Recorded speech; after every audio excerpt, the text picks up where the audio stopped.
Companions, welcome. As I told you, I went on most walks on my own, and I thought I'd tell you a little bit of what I experienced. But allow me a moment or two to just revisit the leopard sighting because it was such a special experience. And I'd just like to tell you a bit more about the circumstances. When I first spotted it, it hadn't seen me. It was lying in this huge jackleberry tree on a branch, very relaxed, surveying the area around it. But when I reached for my phone in my little felt pouch, it picked up the movement, and it immediately got to its feet. And it looked at me for a moment, and then it slid down the trunk, but smooth as a drop of water sliding down the face of a polished mirror. It was such a nice sight. Anyway, it turned into a very nice walk because a little bit later I spotted the small breeding herd of wildebeest, and I managed to catch a quick snap of them before they ran away. I also saw some sable, but they were in a thicket and I couldn't get a decent snap of them. And here is the web of a funnel spider. They're quite common on my farm in the Highveld too. Early in the morning, they're very easy to spot, their webs, because the dew gather on them and they form white patches in the grass. These little spiders are very reclusive, very quick to disappear down their funnel if you come near them. And of course, they pick you up much quicker than what you can actually spot them because they're not very big. They're about the size of my thumbnail, but they're almost impossible to photograph because they're so skittish.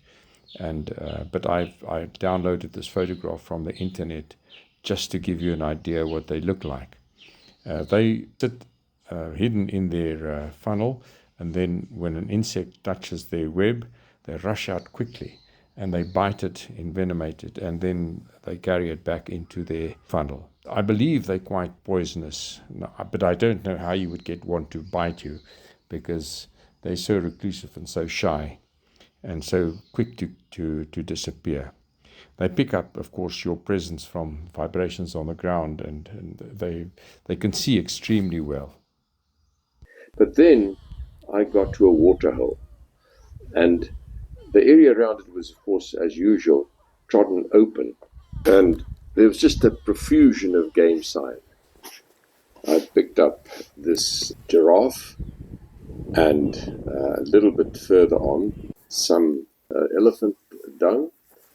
And this is quite interesting. Here, the francolin had scattered open the elephant dung in search of seeds and so on, and now the dung beetles and other insects were getting to work in the elephant droppings. The droppings weren't very fresh, maybe 2 or 3 days.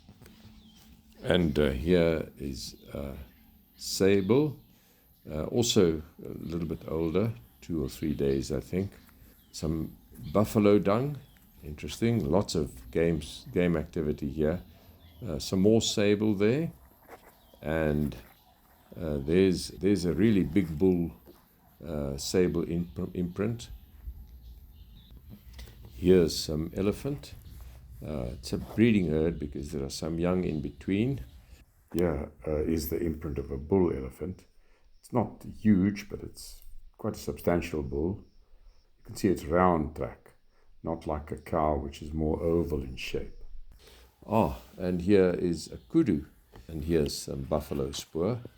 Front foot, there the buffalo urinated. And here's a wild pig. And a small piglet. Interesting. And this is a place where the pigs had dug up the earth with their snouts to look for roots and so on. And this is a duiker. Some more duiker there. Well, companions, that was another walk. I hope you enjoyed it, and I hope you will join me again next week. Good luck.